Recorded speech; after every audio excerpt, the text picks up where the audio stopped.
dan rahmatnya, maka kita tidak akan merasakan lezatnya hidayah itu. Berapa banyak orang yang mencampakkan hidayah, menganggapnya sebuah beban dalam kehidupan, sehingga dia menjauh dari jalan-jalan kebaikan. Maka kita kembali harus bersyukur kepada Allah atas nikmat hidayah ini, lebih daripada syukur kita atas nikmat harta dan kesehatan yang diberikan. Allahumma salli wa sallim ala abdika wa rasulika Sayyidina wa maulana Muhammadin wa ala alihi wa ashabihi ajma'in. Ya Allah, semoga salawat dan salam senantiasa Engkau curahkan untuk hamba kekasih-Mu, untuk baginda Nabi kita Muhammad alaihi salatu wassalam, untuk keluarga beliau, untuk istri-istri beliau, untuk putra-putri beliau, dan untuk seluruh sahabat Nabi. Semoga Allah meridai kita bersama mereka. Amma ba'd. Hari ini tanggal 8. Dan tidak terasa kita semakin mendekat ke hari kiamat, di mana di antara tanda-tandanya masa itu semakin pendek. Kesibukan kita dengan urusan dunia terkadang membuat kita lupa dengan umur kita. Sebagian kita lupa bahwa dia sudah tua, bahkan tidak mau dikatakan tua, dia maunya tetap muda.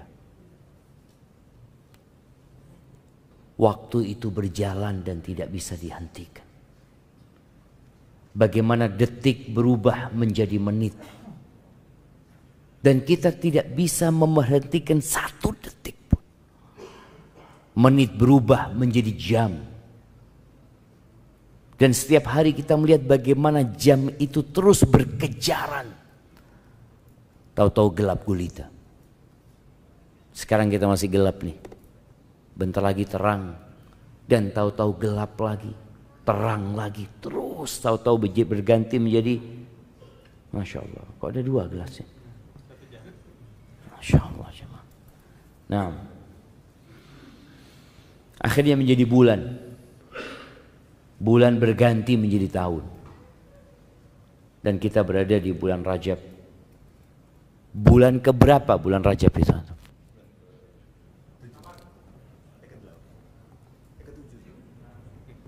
Ke-8, ke-7, ke-8, ke-7. Coba dihitung. Betul. Barakallahu fikum. Naam, Muharram, Safar, Rabiul Awal, Rabiul Akhir, Jumadal Ula, Jumadal Akhirah, Rajab, Sya'ban, Ramadan, Dzul Qa'dah, Dzul Hijjah. Ada Syawal, kelewatan Syawal ini. Kita ini ingatnya sama Syawal terus ya, Ma. Karena orang-orang pada berpikir untuk mudik di bulan Syawal. Ahibati fillah. Kenapa kita perlu berbincang tentang persiapan Ramadan sekarang? Kenapa kok nggak nunggu akhir bulan Sya'ban, Ustaz? Orang kalau mau menikah kira-kira butuh persiapan berapa lama? Setahun, Insya Allah. Ya, ada yang nunggu setahun. Ada yang ditunda sama calon mertuanya. Nunggu selesai kuliah. Itu bisa 4 tahun persiapannya. Bicara bulan Ramadan ini, Allah Azza wa Jal memberikan sebuah keistimewaan untuk bulan ini. Yang kita semua tahu. Tapi terkadang kita lupa. Bagaimana Nabi alaihi salatu wassalam menjelaskan tentang keutamaan bulan ini, bahwa di malam pertama di bulan Ramadan itu pintu-pintu surga dibuka. pintu-pintu neraka ditutup. Antum dapat melihat ya, ketika ada mall baru dibuka, kemudian diumumkan akan dibuka tanggal sekian dan tanggal sekian, lalu disampaikan di sana akan ada promo, akan ada ini dan itu. Subhanallah, orang itu akan mencatat tanggalnya untuk mempersiapkan diri. Bagaimana kalau yang dibuka itu pintu surga, yang ditutup pintu neraka? Dan subhanallah akan ada penyeru yang terus menyeru kepada kebaikan. Setan-setan dibelenggu. Dan di setiap malam bulan Ramadan itu ada orang-orang divonis bebas dari api neraka.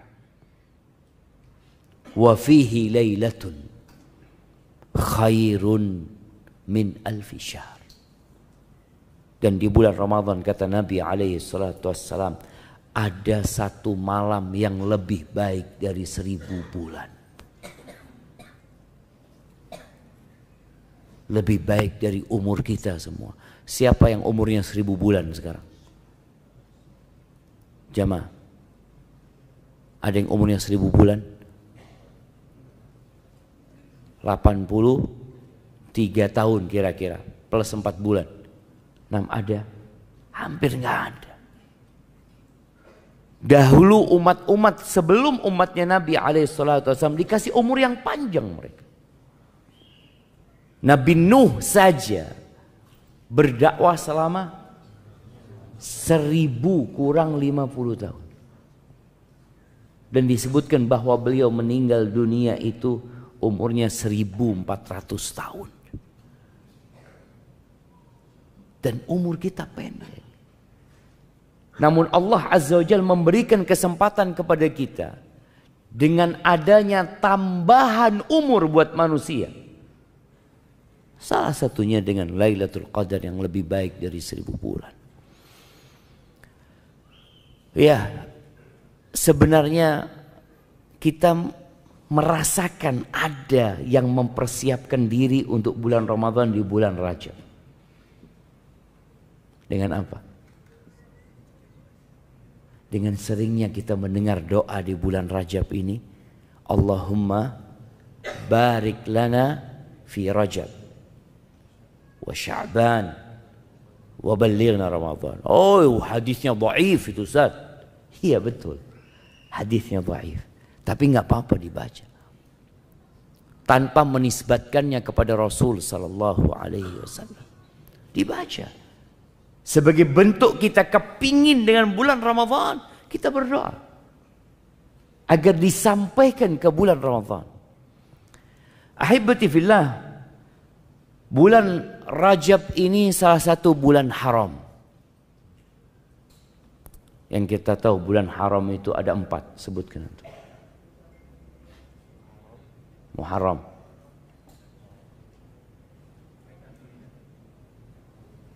Rajab, iya, Muharram, Rajab, kurang 2.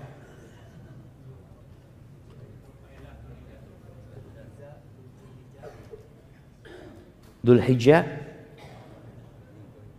Syawal. Barakallahu fiik. Nah, iya, bulan haram itu ada 3 yang bersambung dan 1 yang terpisah. Yang terpisah bulan Rajab ini. Yang bersambung itu bulan Dzulqa'dah, Dzulhijjah, Muharram. Itu bulan 11, 12 dan bulan 1. Yang Rajab ada di bulan ke-7. Allah Azza wa Jalla mengatakan inna iddatash syuhur 'indallahi 12 syahran. Di surat At-Taubah ayat 36. Allah mengatakan sesungguhnya hitungan bulan di sisi Allah itu 12 bulan. Pada hari penciptaan langit dan bumi. Bayangin, ini sudah ada ketentuan 12 bulan itu sejak penciptaan langit dan bumi, ada dalam ketetapan Allah Azza wa Jalla di Lauhul Mahfuz. Yauma khalaqas samawati wal arda minha arba'atun hurum. Di antaranya ada 4 bulan haram. Fala tadzlimu fihinna anfus. Dzalika ad-dinul qayyim. fala tadzlimu fihinna anfusakum. Itu agama yang lurus. Tapi sebagian umat Islam malah nggak peduli dengan bulan-bulan haram ini. Yang ada sekarang banyak kaum muslimin sedang sibuk memikirkan apa? Imlek kemarin. Kita lihat di banyak media, oke, Imlek itu punyanya siapa? Punyanya orang-orang Cina, orang-orang Konghucu mungkin. Ya sudah, biar mereka yang meramaikan hal itu. Sebelumnya ada tahun baru Masehi. Punya siapa?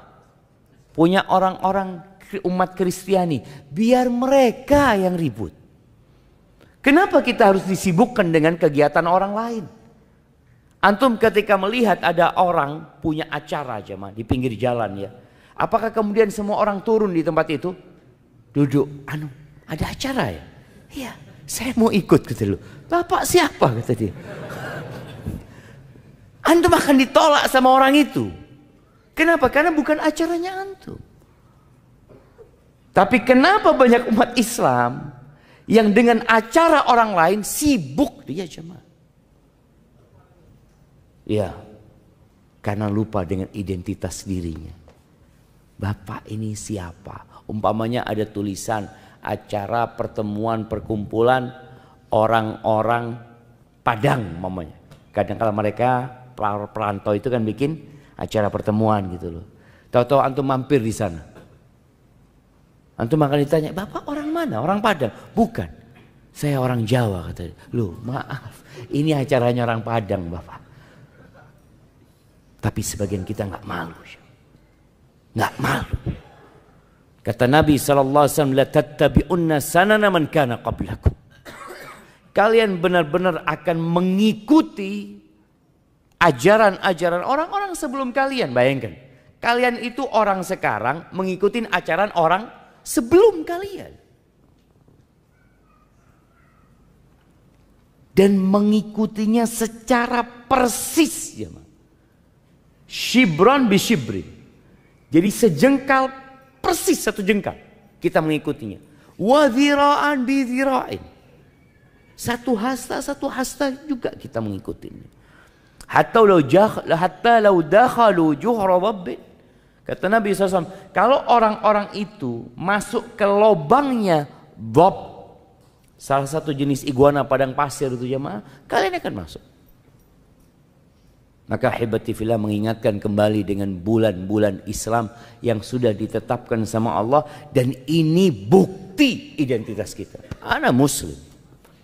Bulan Rajab adalah salah satu bulan haram yang dimuliakan, yang memiliki keutamaan, yang berbuat dosa di dalamnya tidak sama dengan di waktu yang lainnya. Maka Allah katakan, "Fala tadzlimu fihinna anfusakum." Kalian jangan mendolimin diri kalian di bulan-bulan itu. Para ulama tafsir menyebutkan boleh jadi maknanya 12 bulan, tapi secara khusus 4 bulan haram ini. Di bulan itu orang-orang jahiliyah sebelum Islam itu memuliakan bulan-bulan haram. Kok bisa orang jahiliyah memuliakan Ustaz? Karena ketetapan ini sudah ada sejak kapan? Penciptaan langit dan bumi. Bukan sejak diutusnya Rasul sallallahu alaihi wasallam, bukan. Makanya orang jahiliyah nggak perang di bulan-bulan haram itu. Bagaimana sebagian umat Islam yang datang ke kota Madinah itu dari berbagai penjuru Jazirah Arab datangnya di bulan haram. Karena bangsa Arab kalau masuk bulan haram, ngelihat kafilah dagang nggak berani mereka merampok. Bahkan disebutkan melihat pembunuh bapaknya, mereka nggak berani balas dendam. Kenapa? Bulan haram. Kok sekarang kita yang sudah muslim malah lupa dengan keutamaan bulan haram ini. Baik, ahibati fillah. Para ulama terdahulu, para salafus saleh disebutkan bahwa 6 bulan sebelum Ramadan mereka itu sudah berdoa mengatakan, Allahumma ballighna Ramadan. Ya Allah, sampaikan kami ke bulan Ramadan. Kita doa enggak jemaah? Kita enggak tahu dengan bulan Islam. Kebanyakan kita masih ada yang bertanya, insya Allah kita puasa kapan ya Ustaz? Loh, kapan? Muslim. Ya Muslim Ustaz. Ya Ramadan puasanya umat Islam. Kok dia kadang-kala puasa bulan apa jemaah? April?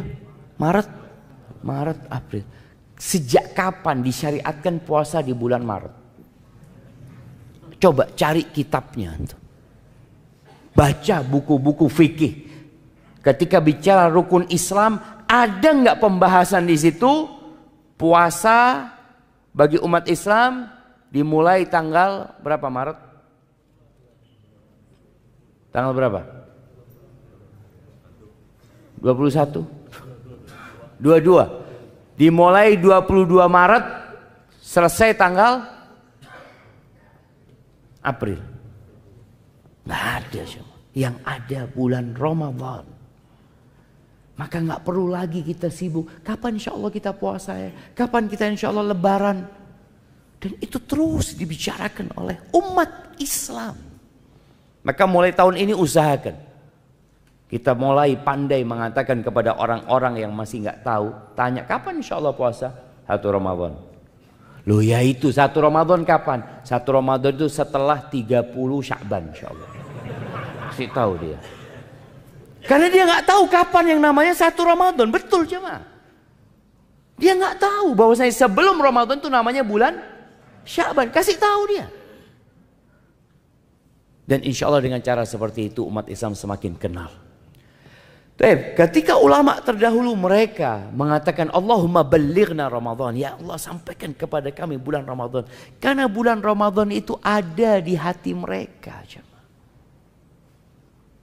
Bulan yang dipilih sama Allah dari 12 bulan itu untuk diwajibkan rukun Islam berpuasa di bulan itu. Gak bisa digantikan dengan bulan lain. Allah tetapkan hal itu. Kemudian bulan itu dipilih sama Allah sebagai bulan diturunkannya Al-Quranul Karim. Syahrul Ramadhan alladhi unzila fihi Al-Quran. Itu bulan Ramadhan.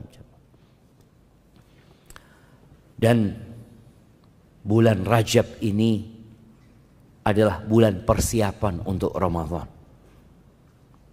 Makanya Al-Imam Ibn Rajab rahimahullahu ta'ala dalam kitabnya Lataiful Ma'arif, ketika beliau menyebutkan tentang amalan-amalan tiap bulan berkaitan dengan bulan Rajab ini, beliau menyebutkan sebuah ungkapan dari Abu Bakar Al-Warraq Al-Balkhi rahimahullah. Dia mengatakan Syahrul Rajab syahrun lizzara. Bulan Rajab ini adalah bulan untuk bercocok tanam. Petani itu kalau mereka hendak bercocok tanam, mereka ngelihat bulan. Kalau dia terlambat bercocok tanam, memilih waktunya nggak tepat, terkadang akan berdampak kepada hasil panen. Ketika awal mulai musim hujan, mereka mulai itu mempersiapkan diri. Mereka juga berpikir apa yang mau ditanam. Ini musimnya tanam apa? Tanam padi, nggak mungkin dia tanam bawang. Tanam jagung, nggak mungkin dia tanam padi. Kenapa? Kalau antum tanam padi, nggak ada air sekarang ini, sudah berhenti musim hujan. Perairan juga sulit umpamanya. Maka tatkala ulama-ulama menjelaskan bulan Rajab ini syahrun lizzara, agar kita tahu nih, oh berarti kita sudah mulai nih nanam, mulai sekarang nih, udah lewat nih 8 hari. Sebagian kita belum tanam apa-apa. Sebagian kita juga belum berpikir untuk menanam. Padahal ini bulan untuk bercocok tanam. Wa syahru Sya'ban syahrus saqi. Bulan Sya'ban itu bulan untuk menyirami apa yang kita tanam. Setelah ditanam, diperhatikan, disirami. Wa Ramadan syahru hasadiz zara. Bulan Ramadan bulan untuk panen. Kita ini sering baca tentang bagaimana para salafus soleh di bulan Ramadan. Tapi kita hampir tidak pernah mendengar bagaimana mereka sebelum Ramadan. Yang ada Ramadan. Kita akan baca umpamanya tentang sebagian ulama yang dalam bulan Ramadan menghatamkan Al-Quran 30 kali. Jadi sehari sekali. Ya Allah, kok bisa Ustaz ya? Ana setahun ini belum hatam Ustaz. Dari Syawal kemarin sampai hari ini belum hatam Ustaz. Ya insya Allah ana masih sampai ya akhir Al-Baqarah Ustaz. Bayangin jemaah, dari bulan Syawal sampai sekarang sampai mana? Akhir Al-Baqarah. Ada masalah sama sebagian kita. Mereka sehari sekali hatam. Al-Imam Syafi'i diriwayatkan bahwasanya beliau itu di bulan Ramadan menghatamkan 60 kali. Enggak mungkin Ustaz. Enggak bisa. Ada sebagian yang menafikan hal itu. Al-Imam An-Nawawi dalam kitabnya At-Tibyan fi Adab Hamalatil Quran, beliau menjelaskan tentang penghataman Al-Quran yang paling banyak dalam sehari itu 8 kali. Ya Allah, 8 kali. Kita seumur hidup belum tentu 8 kali. Ada yang seumur hidup mungkin cuma hatam sekali. Ada yang hatam disebutkan 4 kali. Intinya kita melihat mereka di bulan Ramadan itu bisa melakukan sesuatu yang menurut logika sebagian orang nggak mungkin. Tapi dia lupa bahwa Allah memberikan berkah kepada waktu seseorang. Ada orang-orang yang dapat menyelesaikan buku-buku karyanya yang kalau dihitung dengan umurnya kadang-kala kita masuk, kok bisa? Ini ulama terdahulu belum ada laptop. Ulama terdahulu belum ada mesin ketik.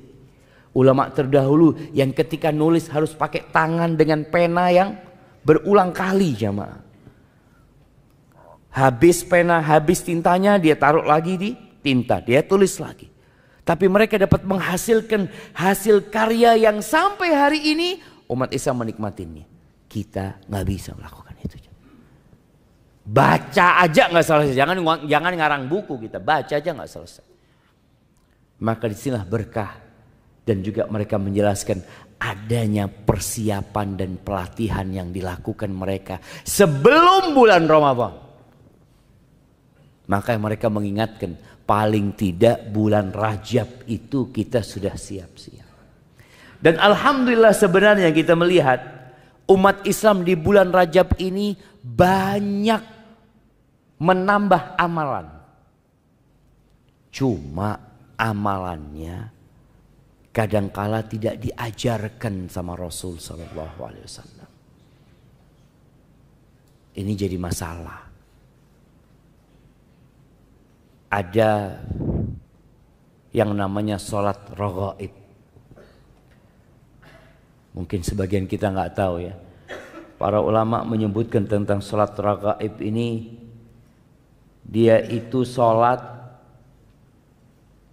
yang dilakukan pada hari Kamis pertama di bulan Rajab, malam Jumat. Udah lewat nih, malam Jumat kemarin. Ini hadisnya disebutkan dari Anas bin Malik dan hadis ini palsu. Dan yang palsu itu biasanya menarik jemaah. Karena pahalanya besar. Apalagi orang ini jarang sholat tuh mamanya. Dapat satu amalan yang pahalnya bisa menggantikan sholat yang dia tinggalkan. Pikirnya dia kayak gitu. Bunyi hadisnya mengatakan ma min ahadin yasumu yaumal khamis.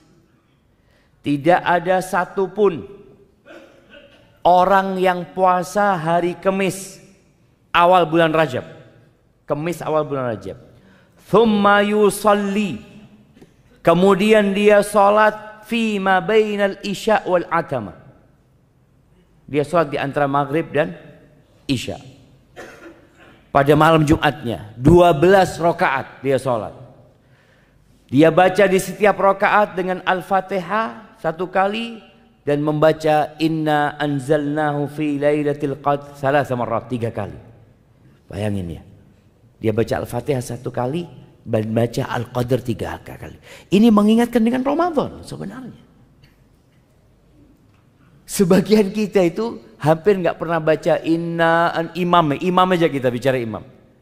Kapan terakhir antum mendengar imam baca Inna anzalnahu fi lailatul qadr? Jarang. Dipikir bacanya itu di bulan Ramadan doang. Ini surat khusus bulan Ramadan. Enggak sebenarnya. Tapi sebagian orang membaca hal itu hanya di bulan Ramadan. Padahal kita baca sepanjang tahun. Dibaca setelah salat maghrib. Memang anjurannya waktu salat maghrib itu baca suratnya dari wadduha sampai ke akhir Al-Quranul Karim. Kemudian wa qul huwallahu ahad, dan dia membaca qul huwallahu ahad 12 marrah 12 kali. Jadi Al-Fatihah, kemudian baca Al-Qadr 3 kali, lalu baca qul huwallahu ahad 12 kali, yafsil baina kulli rak'atain bitaslimah. Setiap 2 rakaat dia salam. Fa idza faragha min salatihi shalla alayya 70. Ketika selesai salat, dia salawat kepada aku sebanyak 70 kali. Allahumma salli ala Muhammad, ya, sebanyak 70 kali. Fa yaqulu fi sujudihi 70 marrah. Di setiap sujudnya dia membaca sebanyak 70 kali subuhun quddusun rabbul malaikati war ruh. Berapa kali? 70 kali jemaah. Baca itu. Thumma yarfa' ra'sah. Kemudian dia bangkit dari sujudnya membaca rabbighfir warham wa tajawaz amma ta'lam innaka antal azizul a'zam 70 kali. Orang itu kalau dapat sifat salat yang aneh, senang jemaah. Oh, ini sungguhan ini. Kalau yang biasa-biasa buat dia itu ya biasa, semua orang bisa. Ini khusus. Thumma yas'alullah ta'ala hajatahu fa innaha tuqda. Kemudian dia minta hajatnya dikabulkan sama Allah Azza wa Jalla. Kemudian disebutkan sabda Nabi sallallahu alaihi wasallam lagi, "Walladzi nafsi biyadihi ma min 'abdin wala amatin shalla hadhihi shalah illa ghufira lahu jami' dhunubihi." Tidak ada seorang hamba laki-laki atau wanita yang melakukan salat ini, namanya salat raghaib ini jemaah, melainkan Allah ampuni semua dosa-dosanya. Walau kanat mithla zabadil bahr, walaupun sebanyak buih di lautan, wa adadir ramal, sebanyak pasir di muka bumi ini, wa waznil jibal, walaupun dosanya seberat gunung-gunung yang ada di muka bumi ini, wa waraqil asyjar, sejumlah daun-daunan di pohon, wa yashfa yaumal qiyamah, dan dia pada hari kiamat akan memberikan syafaat fi 700 ahli baitihi, memberikan syafaat kepada 700 keluarganya yang sudah ditetapkan divonis masuk neraka. Siapa yang nggak mau jemaah? Aduh Ustaz, bismillah Ustaz, telat Ustaz ya, telat sudah jemaah, ini hari Kamis kemarin, kita harus nunggu setahun lagi. Cuma yang jadi masalah hadisnya ini maudhu'. Al-Imam An-Nawawi yang madhabnya Syafi'i, yang diikutin di Indonesia seharusnya, beliau ditanya tentang salat raghaib ini. Apa kata beliau? Ditanya, sunnah ini salat, sunnah, fadilah atau bid'ah? Apa kata beliau rahimahullah? Hiya bid'at qabihah munkarah. Dia adalah perbuatan bid'ah yang buruk, yang mungkar, asyaddal inkar, mustamila ala munkarat, yang isinya banyak kemungkaran. Fayata'ayyan tarkuha, harus ditinggalkan. Wal i'rad anha, berpaling dari salat ini. Wa inkaruha ala fa'iliha, dan orang yang melakukan itu harus diingkari, nggak boleh dibiarkan.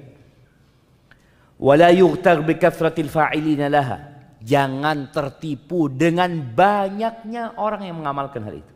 Di berbagai negeri beliau mengatakan, wala bi kauniha madhkura fi qutil qulub. Jangan pula terpedaya karena disebutkan dalam kitab Qutil Qulub, kata beliau, atau di kitab Ihya Ulumuddin, atau buku-buku yang lainnya.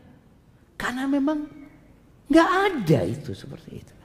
Hadisnya palsu, panjang beliau menjelaskan hal itu. Mungkin sebagian orang tadi mempersiapkan diri untuk Ramadan dengan membersihkan diri dari dosa. Bayangin jemaah, kalau antum sholat itu aja 12 rakaat, mungkin sebagian mengatakan, panjang juga, capek. Ya enggak lah, mudah sekali, dilakukan setahun sekali, tapi antum dapat pahala apa? Diampuni dosanya dengan sejumlah, diampuni dosanya dengan sejumlah buih di lautan, sejumlah pasir yang ada di muka bumi, seberat gunung-gunung, sebanyak daun yang berjatuh, dan antum akan bisa memberikan syafaat kepada 700 keluarga antum. Jemaah, santai jemaah, berhenti, tidak usah sholat. Kapan? Nanti Ustaz, tahun depan anak sholat lagi. Astagfirullahaladzim. Itulah jemaah, amalan-amalan yang tidak diajarkan Nabi SAW akan berdampak buruk kepada seseorang. Dia akan meremehkan dosa.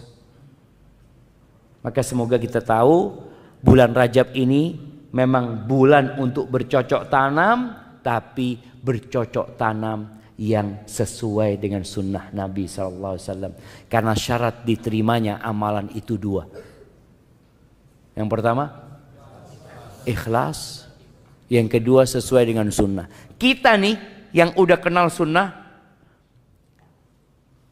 lebih sering menitik beratkan kepada sesuai dengan sunnah.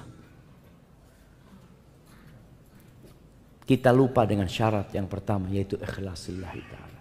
Wallah jamaah, kalau kita puasa sesuai sunnah, umroh sesuai sunnah, haji sesuai sunnah, sodakoh sesuai sunnah, baca Al-Quran sesuai sunnah, tapi kita tidak ikhlas lillahi ta'ala, nggak ada gunanya. Kita perlu sering-sering bermuhasabah tentang kenapa ana melakukan perbuatan ini. Kenapa? Hari ini kita datang kajian pagi-pagi, hari Senin, waktunya orang kerja. Antum ngantuk, sebagian anak lihat dia berusaha untuk melawan kantuknya. Ketika kita tidak ikhlas lillahi ta'ala, wallahi yang ada neraka bukan hanya tidak diterima jamaah, tapi Allah azab dengan neraka. Man amila amalan,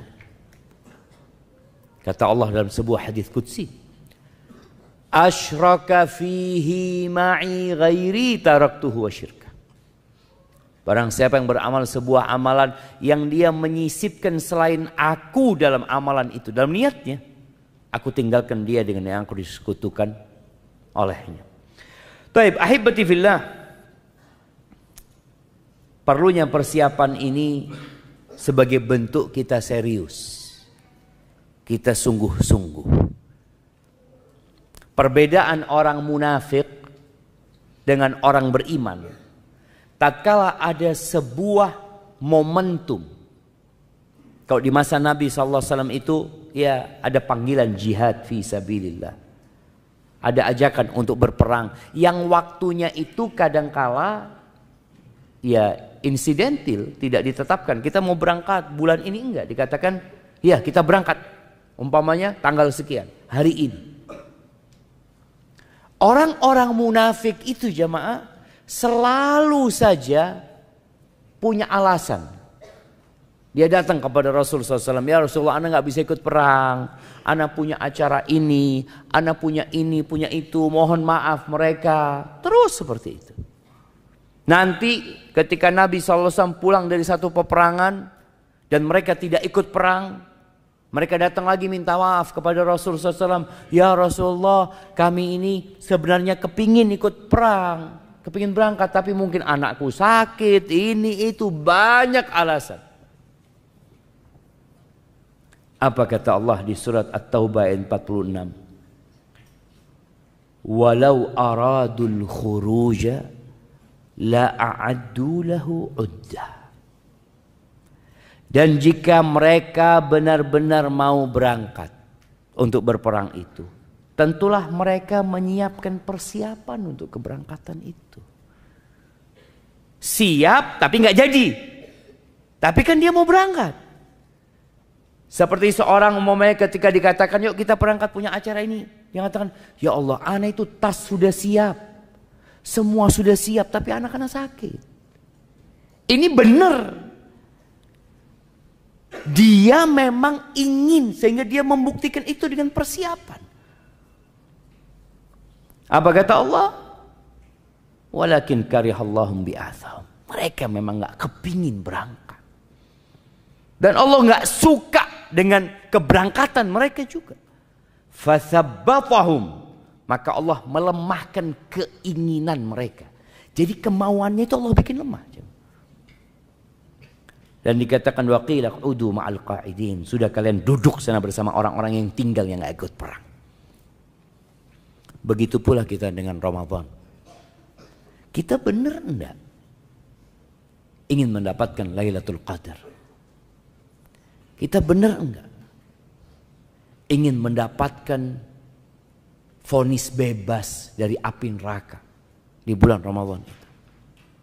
Kita benar enggak ingin puasa? Di bulan Ramadan jemaah ada satu masalah besar ya. Masih banyaknya umat Islam yang nggak puasa. Khususnya pekerja kasar. Yang bangun masjid ini sempat dibangun di bulan Ramadan. Sempat. Yang bangun puasa. Sebagian besar, sebagian kecil. Sebagian kecil yang dibangun masjid. Di bulan Ramadan. Dibuat tarawih. Yang bangun nggak puasa. Sebagian mereka jamaah ketika ditanya nggak kuat Pak Ustadz, nggak kuat. Sahur nggak tadi? Enggak Pak Ustadz. Berarti memang nggak niat puasa. Kalau orang itu niat puasa, dia akan sahur yang sesuai, dia akan berusaha jaga diri. Nanti mungkin di tengah hari dia mau pingsan karena capek kena matahari, dia berbuka. Itu orang niat puasa. Tapi ini orang memang tidak sahur. Yang ada sarapan. Benar mereka berangkat kerja mereka sarapan. Ketika ditanya kenapa nggak puasa, capek nggak bisa puasa. Seperti itu pula kondisi orang-orang munafik. Maka Allah sebutkan walau aradul khuruj. Jikalau mereka benar punya keinginan untuk berangkat perang, la a'addu lahu udda. Pasti mereka itu mempersiapkan persiapan.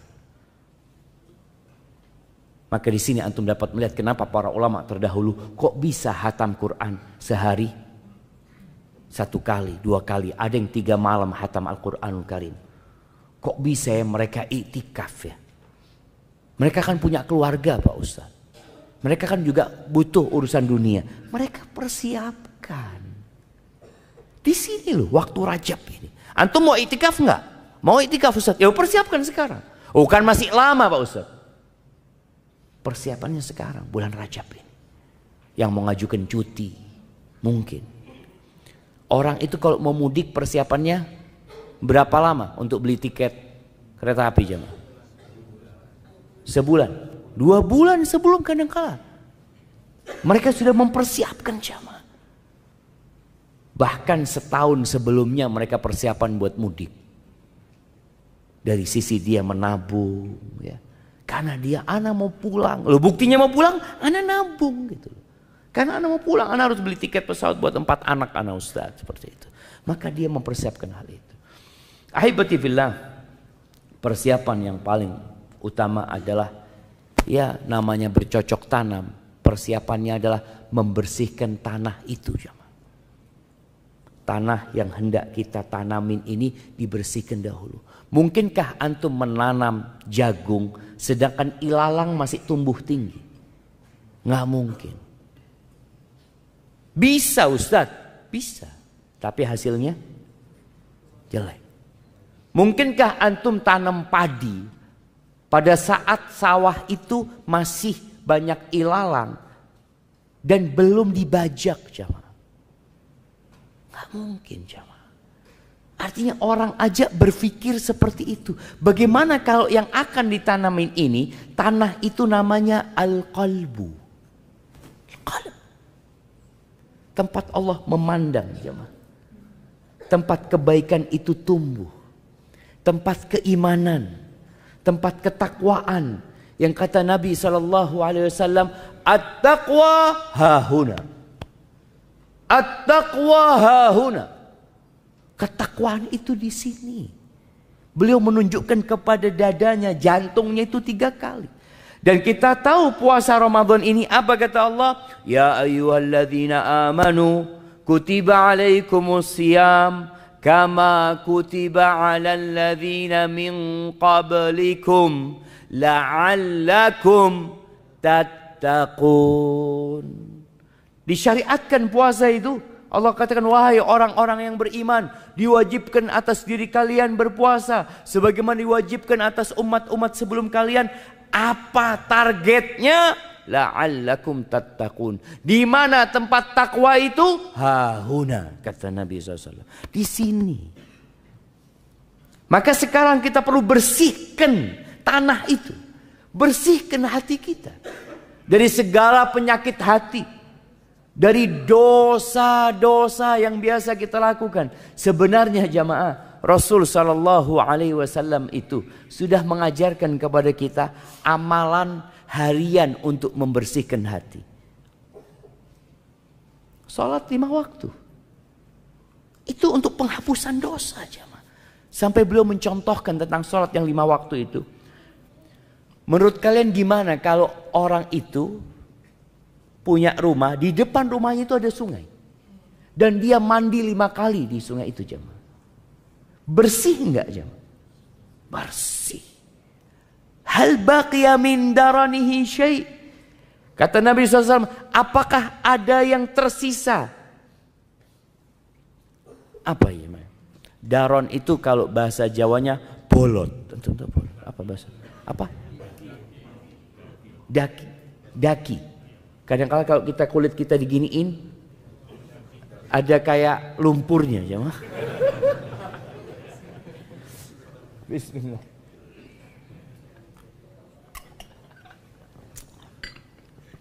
Apakah ada yang tersisa? Nggak ada yang tersisa. Itu kalau mandinya bener. Tapi kalau cuma nyemplung, nyebur keluar, ya kayaknya nggak berubah, jemaah. Yang ada cuma basah doang. Begitu pula dengan kualitas sholat kita.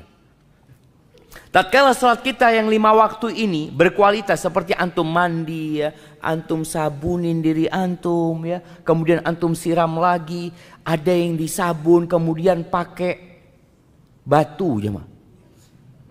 Batu apa? Batu gosok tuh, ya. Batu apung, ya. Oh, batu apung lagi, semakin bersih. Maka Anda mengajak semuanya sekarang untuk memperbaiki kualitas sholat yang 5 waktu dulu antum. Untuk penghapusan dosa ini, Syam. Gimana sholat antum selama ini? Kita masih sering sholat jamaah, masuk ke tempat sholat dalam kondisi pikiran kita masih di mana-mana. Nah, imam tadi rakaat pertama baca apa? Yang tanya jamaah. Sebagian kita baca apa? Tadi anak amin, yang jelas tadi itu amin. Iya. Dan jelas ikut amin dia betul. Setelah itu wallahu a'lam. Maka coba kita pelajari lagi bagaimana sholat. Bacaan sholat kita yang mungkin selama ini hanya satu model. Yang membuat kita terjebak dalam rutinitas sehingga tidak lagi merasakan. Itu kita tambah dengan bacaan-bacaan yang diajarkan Nabi SAW lainnya. Umpamanya selama ini kita sholat itu Ruku selalu membaca Subhana Rabbiyal Azim. Subhana Rabbiyal Azim. Kan sah Pak Ustadz? Iya sah. Sampai mati antum baca itu pun sah. Tapi Nabi SAW mengajarkan kepada kita untuk jadi lebih baik. Jadi naik tingkatan kita. Selain baca itu Nabi baca apa mamanya? Subhanakallahumma bihamdika Allahumma gfirli. Oh Nabi baca itu. Oke anak baca itu lagi. Atau Allahumma laka raka'tu wa bika amantu. Ada bacaan-bacaan Nabi SAW. Antum tambahin tuh. Supaya kualitas sholatnya nambah. Kemudian yang kedua, bacaan suratnya. Sebagian kita alhamdulillah. Sejak dia muda sampai tua, sampai mau mati. Bacaan suratnya itu 5. Ustaz, kan sah sholatnya sah. Sah betul. Tapi apa antum gak kepingin nambah gitu? Ana nambahlah. Ana nambah insya Allah. Tahun ini ana mau nambah Alhaakumut Takatsur. Sudah nambah 1 surat. Nambah tapi jemaah. Makanya kalau antum tiap tahun nambah 1 surat. Umur antum 50 tahun. Insya Allah antum hafal 50 surat.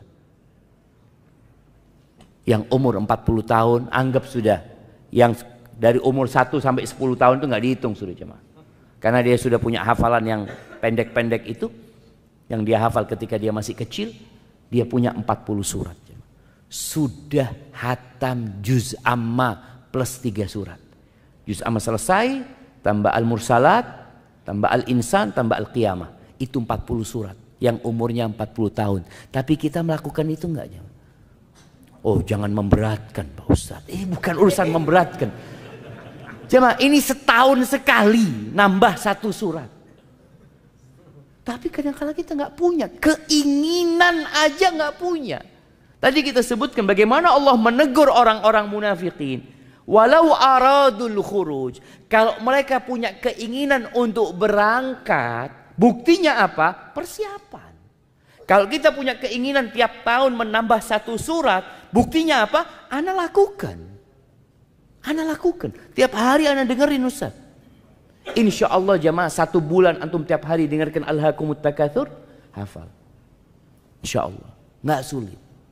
Itu umpamanya. Bacaan, tadi bacaan ruku, bacaan Qur'annya diperbaikin. Kemudian bacaan sujudnya. Kita berusaha untuk menjaga kualitas sholat ini. Karena ini termasuk bentuk kita membersihkan hati kita dari dosa-dosa itu. Kemudian memperbaharui taubat. Nabi SAW tiap hari jemaah, beliau beristighfar. Membaca Rabbil firli wa tub alayya innaka antat tawwabur rahim 100 kali. Ini selain yang kita baca selesai sholat ya. Ini beliau di luar itu. Yang dalam beberapa riwayat disebutkan membacanya itu selesai sholat duha. Rabbil firli wa tub alayya innaka antat tawwabur rahim. Ustaz, itu kan buat orang yang banyak dosanya Ustaz. Ana ini baru pulang umroh Ustaz. Masya Allah. Jadi sebagian orang ini jamaah, dia merasa ana masih bersih.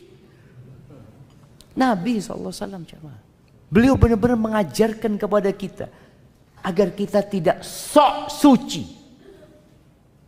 Dengan cara apa? Nih orang yang paling suci, orang yang dijaga dari semua dosa, maksum Nabi kita SAW. Bahkan Allah mengatakan, qad ghafarallahu laka ma taqaddama min dzambika wa ma ta'akhkhar. Itu sudah diampuni dosa yang lalu dan yang akan datang. Nabi SAW, Nabi beristighfar 100 kali. Sekali duduk.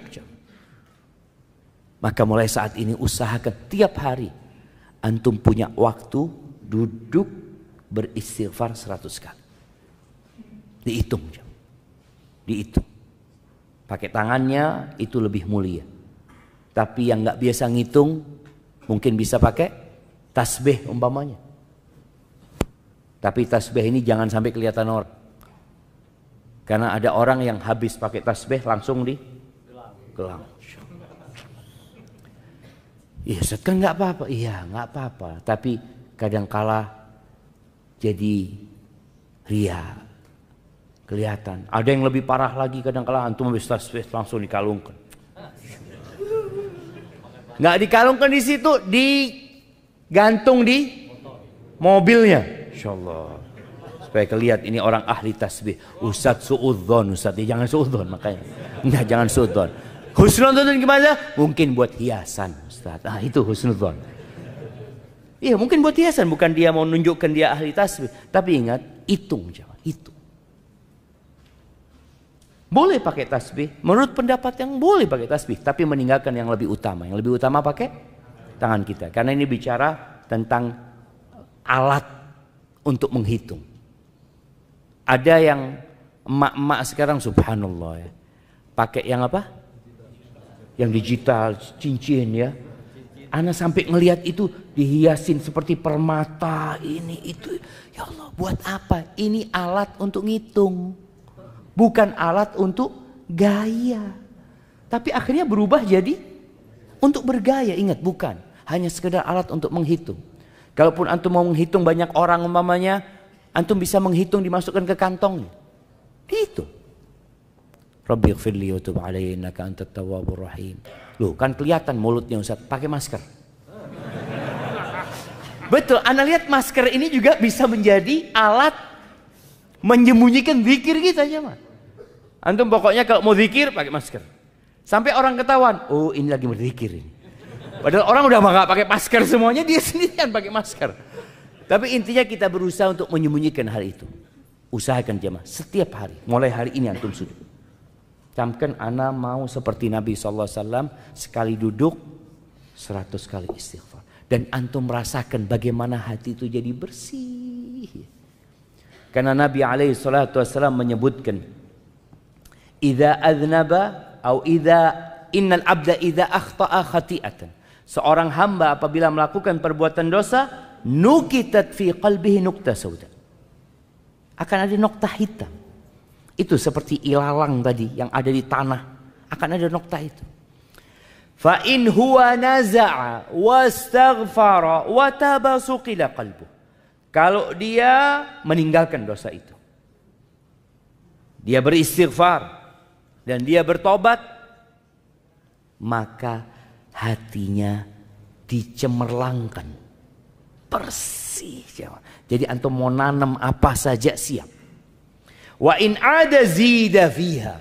Kalau dia kembali berbuat dosa, bukan bertobat tapi nambah dosanya, maka akan ditambah nokta hitam itu hatta ta'luwa ala qalbi, sampai menutupin yang namanya jantung. Maka itu mungkin yang dapat kita lakukan di hari-hari ini. Selain menambah amalan-amalan lain jamaah, yang jelas bulan Rajab ini hindarin perbuatan dosa dan tambah amal-amal yang biasa Nabi ajarkan kepada kita untuk diamalkan. Puasanya Senin Kemis seperti yang Nabi SAW ajarkan. Puasa tengah bulan tanggal 13, 14, 15. Atau ya Allah Ustaz, ana ini sulit berpuasa, antum puasa 1 hari di bulan Rajab ini. 1 hari. Yang nggak pernah puasa sunnah, bulan Rajab puasa 1 hari. Karena Nabi SAW ketika ada seorang sahabat tanya sama Nabi SAW tentang puasa, Nabi mengatakan kepadanya, sum yauman fi kulli syahr. Sallallahu alaihi wasallam, puasa paling tidak 1 hari dalam sebulan. Maka antum puasa bulan Rajab. Nanti bulan Sya'ban lain lagi. Bulan Sya'ban itu bulan diangkatnya amalan dan Nabi SAW memperbanyak puasa di bulan Sya'ban. Kemudian bacaan Qur'annya mulai antum baca. Kenapa? Karena bulan Ramadan itu syahrul Qur'an. Kalau antum punya cita-cita menghatamkan Al-Quran di bulan Ramadan, maka di bulan ini pun antum sudah mulai membiasakan diri. Contohnya, setiap habis sholat wajib, ana mau baca 1 halaman. Sudah baca 1 halaman. Dan usahakan bacanya sama artinya. Sehingga nggak ada pertanyaan di bulan Ramadan. Ana sering ditanya di bulan Ramadan, Ustadz, lebih afdol mana Ustadz? Baca Quran sama artinya atau menghatamkan Al-Quran tanpa artinya? Ini orang-orang yang memang jarang baca Quran. Muncul pertanyaan itu. Tapi kalau dia sudah tiap hari baca Quran dengan artinya, insya Allah nggak muncul pertanyaan itu. Karena dia sudah terbiasa dengan membaca dengan artinya. Jadi petunjuk dalam Al-Quran itu didapat dengan kita membaca artinya. Pahala insya Allah didapat dengan kita membaca huruf-hurufnya. Ahibati fillah. Kemudian bicara tadi membersihkan hati jamaah. Bersihkan hati dari segala penyakit juga jamaah. Quran ini termasuk yang membersihkan hati. Dan banyak penyakit hati ini diantaranya hasad, iri, dengki. Ada di antara kita yang masih menyimpan dendam sama saudaranya, sama kerabatnya. Tolong diselesaikan di bulan ini. Karena bulan Sya'ban bulan diangkatnya amalan jamaah. Yang punya ya mungkin tidak bertegur sapa dengan saudaranya. Mulai saat ini antum datang minta maaf sama dia. Dengan itu semoga Allah ya membersihkan hati kita dan kita benar-benar siap untuk masuk ke bulan Ramadan. Allahumma barik lana fi Rajab wa Sya'ban wa ballighna Ramadan. Baik, itu mungkin dapat Anda sampaikan. Ini ada beberapa pertanyaan yang masuk. Bismillah.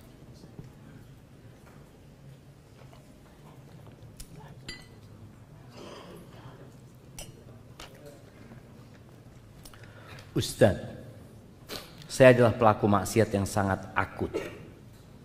Alhamdulillah sekarang telah mengenal sunnah. Tapi masalahnya saya kembali sering melakukan maksiat yang menjadi kebiasaan tersebut.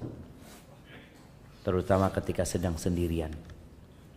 Padahal usia saya sekarang sudah 40 tahunan. Dan sudah berkeluarga. Kenapa saya berat meninggalkan kebiasaan maksiat yang parah akut tersebut. Sekalipun saya sudah mengenal sunnah. Tolong nasihatin dan doakan saya agar saya bisa bertobat dan wafat dalam keadaan husnul khatimah. Terima kasih, jazakallah khair. Jamaah rahimakumullah. Ada dosa yang dilakukan seseorang itu bukan karena mencari kelezatan, tapi karena kebiasaan. Na'udzubillah min dzalik. Jadi yang perlu dilakukan selain bertobat adalah merubah kebiasaan. Dirubah kebiasaan antum. Ketika sendirian antum biasa ngapain? Dahulu. Sekarang dirubah. Ketika sendirian biasakan antum baca Quran. Sudah. Sendirian antum baca Quran. Bisikan-bisikan jahat ya. Ajakan untuk melakukan kebiasaan lama itu dirubah. Baca Quran. Nanti datang lagi nggak mampu untuk menolak bisikan tersebut, antum tinggalkan kesendirian antum. Antum keluar di tempat yang lebih banyak orang. Karena terkadang kita bisa malu sama manusia, tapi lupa malu sama Allah Azza wa Jalla. Belum terbiasa kita dengan hal itu. Yang kedua, berdoa antum. Minta sama Allah. Di antara doa yang diajarkan Nabi SAW. Beliau mengatakan, Allahumma inni a'udzubika min syarri sam'i. Wa min syarri basari. Wa min syarri lisani. Wa min syarri qalbi. Wa min syarri mani. Baca, ya Allah, aku berlindung kepadamu dari kejahatan pendengaranku. Dari keburukan penglihatanku. Dari keburukan lisanku. Dari keburukan hatiku. Hati ini kadang-kala berpikir yang enggak-enggak. Dan dari keburukan kemaluanku. Nabi berlindung. Artinya kita ini jangan pernah bersandar kepada diri kita. Ana udah belajar, ana sudah ngerti sunnah. Kita harus bersandar dan bergantung sama Allah Azza wa Jalla. Maka ganti kebiasaan antum. Kemudian ketika seorang terjebak dalam perbuatan dosa yang dulu pernah dia lakukan, segera dia bertobat. Segera dia meninggalkan. Jangan sampai ada pikiran menunda tobatnya. Kadang-kadang orang mengatakan, ya Allah, aku berbuat dosa lagi. Dia berpikir untuk melanjutkan dosa itu karena bisikan syaitan mengatakan, udahlah tobatnya sekalian aja nanti. Seperti itu. Nanti tobatnya kalau berangkat umroh. Tobatnya nanti kalau masuk bulan Ramadan. Jangan. Karena ketika antum menunda tobat, tadi yang kita bicarakan, Noktah hitam itu terus di jantung antum. Sampai sulit menerima nasihat jamaah. Dan terus beristighfar mohon ampun sama Allah SWT. Insya Allah Allah akan jaga hambanya yang benar-benar sungguh-sungguh niat meninggalkan dosa. Barakallahu fikum.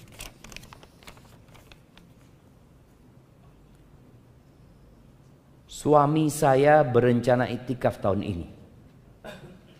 Namun tidak ana izinkan. Masya Allah. Karena takut sendirian di rumah.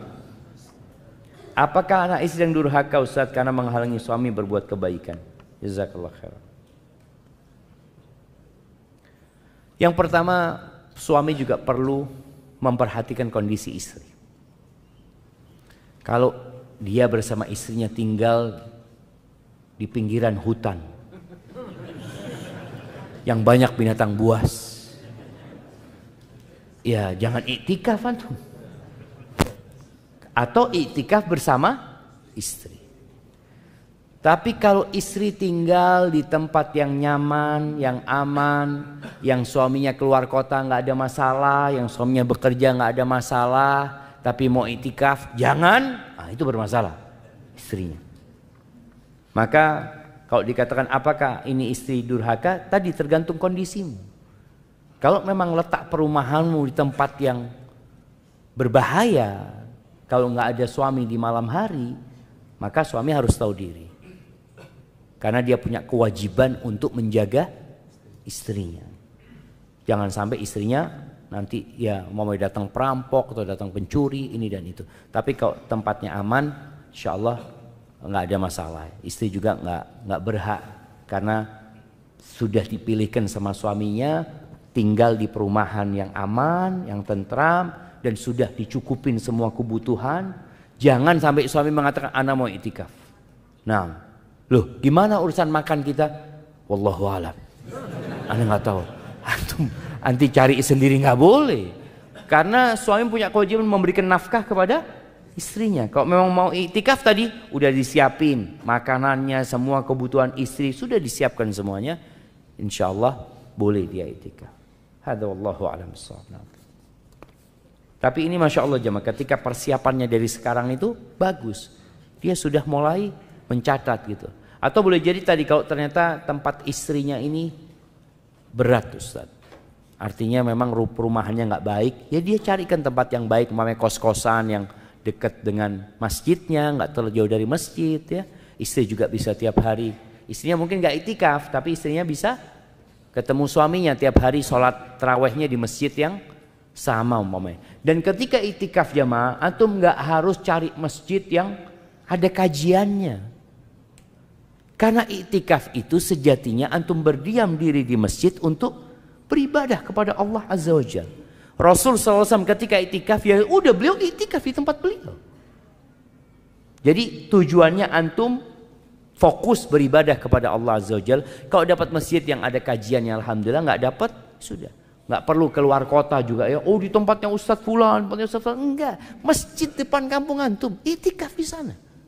Masjid kampung, iya bismillah iktikaf di situ. Assalamualaikum, izin bertanya Ustadz, mengkodok puasa Ramadan sampai kapan? Sampai lunas.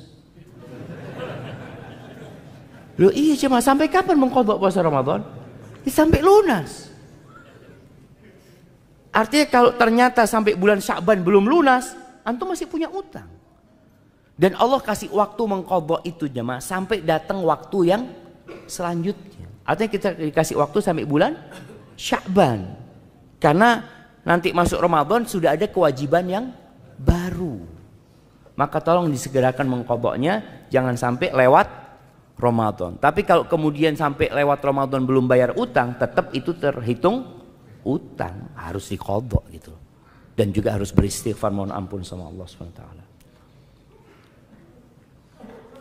Ustadz, untuk ibu hamil dan menyusui, jika niat puasa tapi qadarullah harus dibatalkan karena kondisi tertentu, apa masih mendapatkan pahala ya Ustaz? Cuma niat saja itu sudah ditulis pahala. Bagaimana kalau dia niat kemudian sudah puasa lalu dibatalkan karena kondisi? Dapat pahala itu jemaah. Dia tetap akan mendapatkan pahala. Dan kita ini jemaah bermuamalah dengan Allah yang tahu dengan isi hati kita. Maka kita jangan sampai sibuk dengan penglihatan manusia, lupa dengan pengawasan Allah kepada kita. Makanya niat seorang mukmin itu bisa jadi lebih besar daripada amalannya. Abdullah bin Mubarak mengatakan, kam min amalin saghirin tukatsiruhun niyah, wa kam min amalin kabirin tusaghiruhun niyah. Berapa banyak amalan yang kecil tapi jadi besar gara-gara niatnya. Dan berapa banyak amalan yang besar jadi remeh gara-gara niatnya. Maka tolong peduli banget dengan hati kita ini.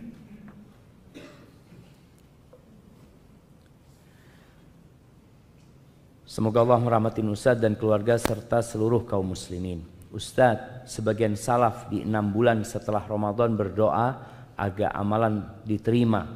Dan 6 bulan sebelum Ramadan berdoa agar disampaikan di bulan Ramadan. Apakah ada riwayat-riwayat doa-doa yang dibaca sebagian salaf tersebut Ustadz? Jazakallah khair. Wallahu a'lam bishawab ya. Kalau riwayat tentang nas doanya, teks doanya nggak pernah ana lihat ya. Ana nggak pernah mendapatkannya.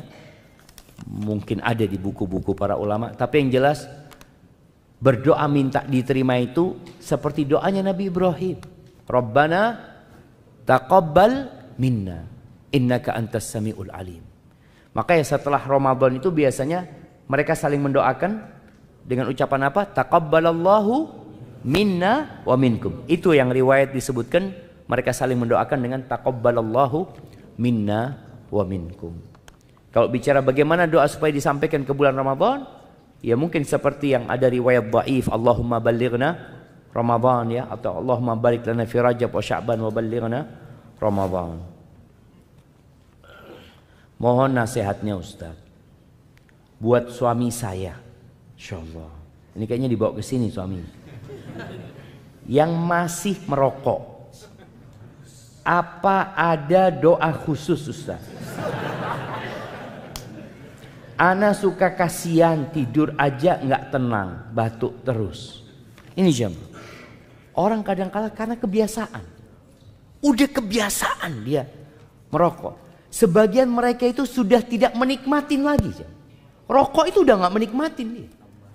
Karena dia apa ya? Batuk ini itu. Tapi karena kebiasaan jadi nggak enak kalau nggak ngerokok gitu loh. Jam. Terus bagaimana? Nah, kembali kepada tadi. Cerita Allah di surat Taubah. Andai kata orang-orang itu niat. Walau aradul khuruj la'addu lahu udda. Mereka benar-benar niat bertekad untuk berjihad, mereka akan persiapan. Kalau orang itu niat berhenti merokok jemaah, niat, dia akan persiapan. Yang pertama dia lakukan adalah berdoa. Minta sama Allah. Ya Allah, bantulah hamba ya Allah untuk berhenti merokok ya Allah. Bantulah hamba ya Allah. Ada sebagian orang nggak berani doa itu jemaah karena masih enak rokok. Gimana anda mau minta berhenti ngerokok? Dia masih menikmatin rokok. Maka minta kepada suaminya, ajak suaminya, mas doa mas. Minta sama Allah, ya Allah bantulah hamba untuk berhenti ngerokok. Ya Allah bencikan kepada hamba rokok ini Allah. Minta sama Allah. Dengan cara seperti itu insya Allah Allah bantu. Dan ini istri masya Allah ya. Kadang-kala bapak-bapak yang masih merokok ini jangan sampai didoakan istrinya cepat mati. Nah, kadang-kala istri ngomong, ya Allah ini sakit-sakitan terus gini kan ngerepotin. Kalau langsung mati kan nggak apa-apa. Itu jangan sampai seperti itu. Karena memang ada suami-suami yang nggak tahu diri. Disayang sama istrinya tapi dia nggak merasa disayang. Barakallahu fikum.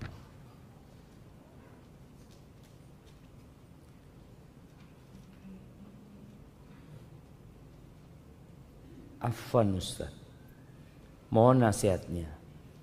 Bagaimana menolak ajakan dari keluarga ziarah ke Banten? Ke Banten.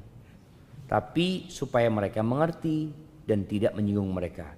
Karena keluarga masih sangat kental dengan kegiatan yang mereka anggap mengunjungi makam wali itu berkah dan baik. Ahibati fillah, ketahuilah bahwasanya ziarah kubur itu baik. Ziarah kubur itu dianjurkan. Bahkan Nabi SAW nyuruh, ala fazuruha, ziarahi kuburan. Tujuannya apa? Ini yang orang kadangkala lupa dengan tujuan ziarah kubur yang utama. Nabi SAW ketika menyuruh para sahabat ziarah kubur, tujuannya apa? Fa innaha tudzakirul akhirah. Ziarah kubur itu mengingatkan kepada akhirat. Ziarah kubur itu melembutkan hati. Itu tujuannya. Bukan ngalap berkah ketika ziarah kubur. Sebagian orang itu ziarah kubur tujuannya dunia, bukan akhirat. Tujuannya ziarah kubur supaya lancar rezekinya, usahanya ya lebih bagus, lebih ramai. Ada yang seperti itu jamaah. Maka silahkan ziarah kubur. Dan jangan merepotkan diri ziarah kubur ke tempat yang jauh. Karena sejatinya kuburan yang di dekat rumah kita itu juga dianjurkan untuk diziarahin. Maka Al-Imam Nawawi menyebutkan bahwasanya diperbolehkan kita itu ziarah kuburannya orang kafir. Tujuannya apa? Ingat mati. Bukan mendoakan orang kafir, bukan. Tujuannya kita datang ziarah ini loh. Orang terkaya di Indonesia. Oh ini ya, mati gitu. Allah. Jadi tujuannya itu supaya ingat mati, ingat sama akhirat jemaah. Bukan ingat sama dunia. Adapun mendoakan yang meninggal dunia itu nggak harus ziarah kubur. Di sini di masjid antum bisa doakan orang tua antum. Bisa doakan ulama-ulama yang meninggal dunia. Di sini antum doakan mereka. Ketika antum berangkat umroh di tempat-tempat mustajab, antum doakan orang-orang yang berjasa, yang mereka banyak berbuat baik kepada antum umpamanya. Itu di waktu-waktu yang mustajab. Tidak harus dengan ziarah kuburnya. Kalau memang kita pas ziarah kubur ya kita doakan. Tapi tujuan utamanya adalah tudzakiru al-akhirah, mengingatkan akhirat. Jadi kalau tadi dikatakan bagaimana ketika keluarga ngajak ziarah, ayo ziarah ya. Ini ada kuburan di sebelah sini. Nggak harus kuburan yang jauh, jamaah. Ajak bismillah. Kita lihat di sana, kita doakan mereka yang meninggal, ucapan salam kepada mereka supaya ingat akhirat. Masya Allah jemaah, urgen. Pertanyaan terakhir jemaah. Assalamualaikum Ustaz. Semoga Ustaz dan keluarga senantiasa dalam lindungan Allah Subhanahu wa taala. Afan Ustaz, ana bertanya di luar materi. Ana mempunyai seorang istri yang ngefans dengan artis Korea. Mendengarkan musik, kasar kepada suami. Loh, ana pikir yang nonton Korea itu jadi lembut ya. Katanya lembut-lembut mereka, gimana nggak tahu ya. Kasar kepada suami dari perkataan maupun tindakan. Melalaikan sholat, mengakhiri sholat, bahkan pernah sampai meninggalkan, itu pun bukan sesekali. Tidak ingin mempunyai anak. Sedangkan anak menikah hampir 3 tahun. Dan tidak membantu anak berbakti kepada orang tua. Apa yang harus anak lakukan Ustaz? Antum bungkus saja.